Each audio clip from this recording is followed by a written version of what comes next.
तो वृश्चिक लगन में हम शुक्र की चर्चा कर रहे हैं विभिन्न भाव में जब भी आपका शुक्र प्लेस्ड होगा, और इस वीडियो में दूसरे भाव के लिए अब विचार करेंगे। दूसरे भाव में देखा जाए तो आपके चार्ट में ये आ जाते हैं धनु राशि में, जहां पर वो आपके 12वें घर के स्वामी होने के साथ साथ सप्तमेश हैं। तो शुक्र के यहाँ आने से आप बहुत ही बैलेंस में हमेशा पैसे को खर्च करेंगे अगर आपका जुपिटर अच्छी स्थिति में चार्ट में है तो। लेकिन अगर आपका जुपिटर अच्छी स्थिति में नहीं है तो उस केस में आपकी अपेक्षाएं बहुत ज़्यादा बढ़ जाएंगी धन संपत्ति को लेके, जीवन में ऐशो आराम को लेके। हालांकि इस प्रकार का शुक्र फिर भी आपको बहुत बैलेंस्ड लाइफ देगा अगर वो किसी फायरी ग्रह से प्रभावित नहीं है, जैसे सूर्य से प्रभावित नहीं है, अगर मंगल से या राहु केतु से भी अगर प्रभावित नहीं है तो। लेकिन अगर मान लो यहाँ पर शुक्र जो है अगर राहु से प्रभावित होता है,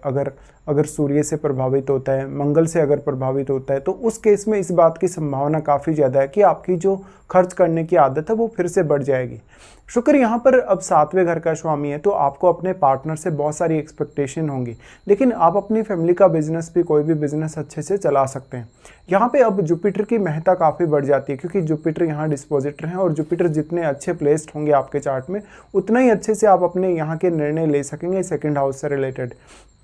तो अगर मान लो आपका जुपिटर अच्छी स्थिति में नहीं है, या शुक्र के लिए भी कोई सपोर्टिव प्लैनेट नहीं है, ना ही कोई अष्टम भाव में आपके सपोर्टिव प्लैनेट है, तब आपको काफ़ी दिक्कतें होंगी और आप अपने पैसे को बहुत अच्छे से मैनेज नहीं कर सकेंगे। उसको बहुत ज़्यादा उड़ाने वाली प्रवृत्ति रखेंगे, खर्च करने वाली प्रवृत्ति रखेंगे। इससे कभी कभी ये हो सकता है कि आप कर्ज में भी आ सकते हैं, लेकिन ऐसा बहुत ही कम केसेस में होगा अगर आपका चार्ट ओवरऑल अगर अच्छा है तो।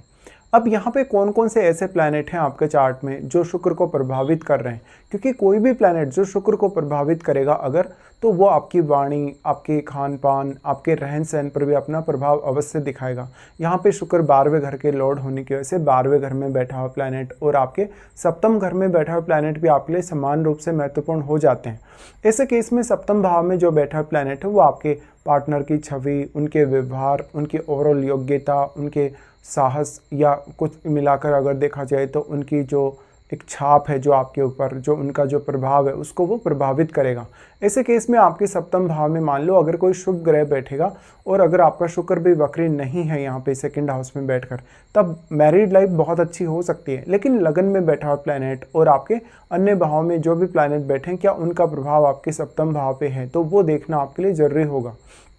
अब आपके चार्ट में 12वें घर में बैठा हुआ प्लैनेट भी काफ़ी अहम हो जाता है, क्योंकि 12वां घर है वो शुक्र का ही है। ऐसे में 12वें घर में बैठा हुआ प्लैनेट आपके ओवरऑल खर्चों को प्रभावित कर सकता है, आपके सैया सुख को प्रभावित कर सकता है। इस प्रकार का जातक हालांकि फैमिली में या जहाँ भी वो जाएगा हर किसी का वो मन मोह लेगा और अपनी वाणी से हर किसी को प्रभावित करेगा, तो दूसरों से काम निकलवाने की क्षमता उसमें अवश्य होगी। अब लेकिन आप मंगल से रिप्रेजेंट होने वाले पर्सन हैं, मंगल से रिप्रेजेंट होने के कारण अगर थोड़ा सा भी किसी भी प्लैनेट का अगर एग्रेसिव प्रभाव होगा शुक्र पर, तो आपकी वाणी में थोड़ा एग्रेशन आ जाएगा, और अगर एग्रेसिव प्रभाव शुक्र पर है तो आपकी शुक्र को लेके अपेक्षाएं काफ़ी तेज़ी से बढ़ेंगी। इस केस में निश्चित तौर पे शुक्र अगर वक्री हो हो सकता है शुक्र का शुभ प्रभाव जो मिलेगा आपको उसका पूरा फायदा नहीं मिल पाएगा। शुक्र यहाँ से फिर दृष्टि डालते हैं आपके अष्टम घर पे।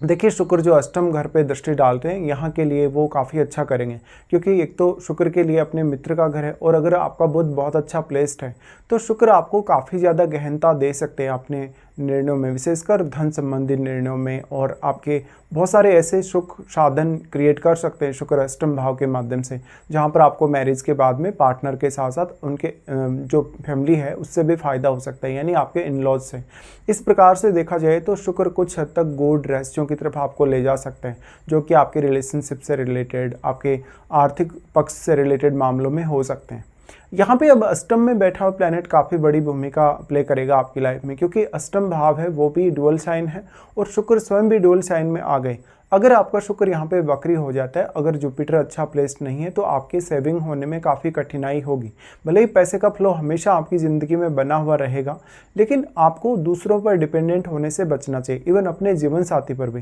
क्योंकि शुक्र जैसा सब प्लैनेट है तो कुछ हद तक यहाँ पर अगर किसी एग्रेसिव प्लैनेट का प्रभाव है, या कोई भी एग्रेसिव प्लैनेट आपके सप्तम घर में है, या कोई भी एग्रेसिव प्लैनेट मान लो अगर आपके अष्टम घर में है, तो या तो आपका जीवन साथी या तो फिर उनकी फैमिली आपको थोड़ा डोमिनेट कर सकते हैं आर्थिक पक्ष को लेकर। अब देखिए शुक्र जो है अगर पुरुषों के लिए देखा जाए तो पुरुषों के लिए वो काफ़ी अच्छा प्रभाव लाएगा नॉर्मली, और जीवन साथी जो आपका होगा काफ़ी मनी माइंडेड हो सकता है, काफ़ी लग्जरियस लाइफ जीने वाला हो सकता है।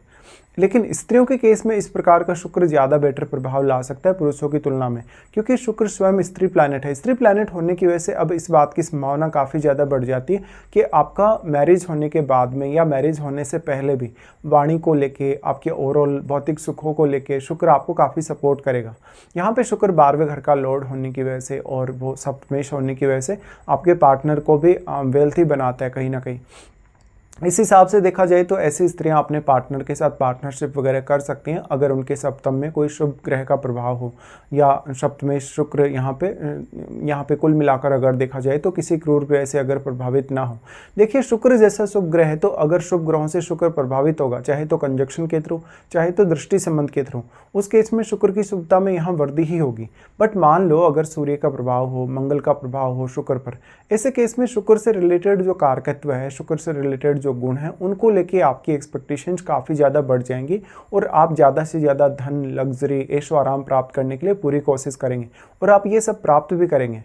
इस हिसाब से देखा जाए तो जो धनु राशि है वो हायर गोल को रिप्रेजेंट करती है, तो आपका कहीं ना कहीं ये हो सकता है कि आपके पास मनी मेकिंग के बहुत सारे आइडियाज़ होंगे, लेकिन अब अपने इन लॉज पे या अपने पार्टनर पे कम से कम डिपेंडेंसी रखेंगे तो आपके लिए बेहतर होगा। अब क्योंकि जो शुक्र है वो सप्तमेश है तो आपका जीवन साथी आपको बिजनेस वगैरह में काफ़ी मदद कर सकता है, लेकिन पार्टनरशिप अगर आप करेंगे मैरिज के बाद में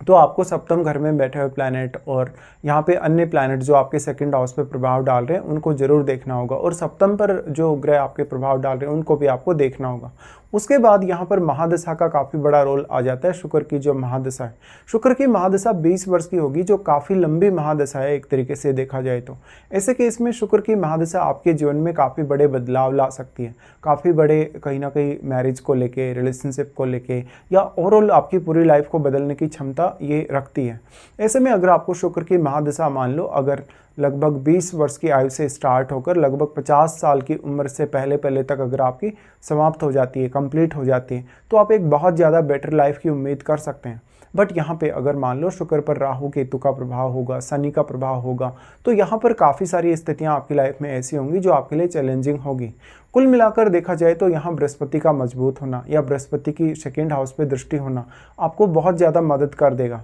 तो यहाँ पे शुभ ग्रहों का प्रभाव अगर ज़्यादा होगा तो शुक्र की शुभता बढ़ने से कहीं ना कहीं आपका टैलेंट बढ़ेगा, आपके लिए सुख साधनों की वृद्धि होगी। लेकिन अगर क्रूर ग्रहों का प्रभाव है, राहु केतु जैसे ग्रहों का प्रभाव है अगर शुक्र पर, तो आपकी अपेक्षाओं के हिसाब से काम नहीं होगा कभी कभी, और ऐसे केस में आपको गलत डिसीजन लेने के लिए भी बाध्य होना पड़ेगा।